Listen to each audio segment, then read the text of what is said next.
हम अगला क्वेश्चन अगर हम देखें तो pregnancy begins with implantation of. बेटा अगर हम बात करें कि इम्प्लांटेशन होगा किसका, देखो एम्ब्रियो का, एम्ब्रियो जो है वो इम्प्लांट होता है मदर के वॉम में, माँ की कोख में बच्चा जो है वो इम्प्लांट होता है। बेटा जब हम मदर के वॉम में इम्प्लांट होते हैं तो हम किस कंडीशन में होते हैं, खींच मेरा फोटो। जब हम अगर मदर के वॉम में माँ की कोख में एक बच्चा बड़े आराम से मजे से होता है, जब उस समय अगर इस तरह से अगर हम आराम से अगर रहे वहां पे रहते हैं और हमारा कोई फोटो जब निकालता है तो हम होते हैं ब्लास्टोसिस्ट की कंडीशन में।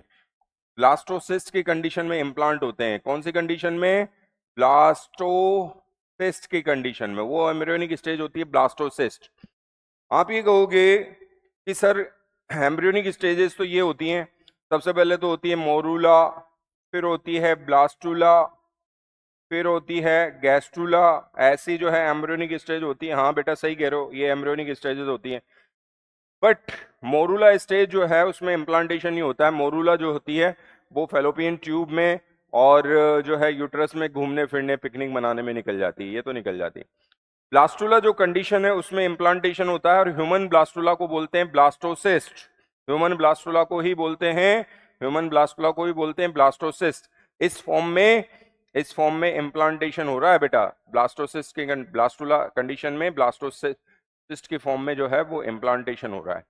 तो मेरे ख्याल से आपको समझ में आ गया होगा बेटा कि pregnancy begins with implantation. Implantation होगा किसका, ब्लास्टोसिस्ट का इम्प्लांटेशन होगा। तो ये जो है कहानी है। आप कहोगे सर एम्ब्रियो क्यों नहीं हो सकता, अरे एम्ब्रियो तो अलग अलग कंडीशन है ना एम्ब्रियो की। तो एम्ब्रियो की तो बेटा यहाँ पर देख ही रहे हो ना आप, एम्ब्रियो की तो अलग अलग कंडीशन है। कौन सी कंडीशन है एम्ब्रियो की, एम्ब्रियो की मोरूला है, ब्लास्टुला है, गैस्टुला है। तो इन तीनों में से कौन सी, ब्लास्टुला कंडीशन में इम्प्लांटेशन होगा।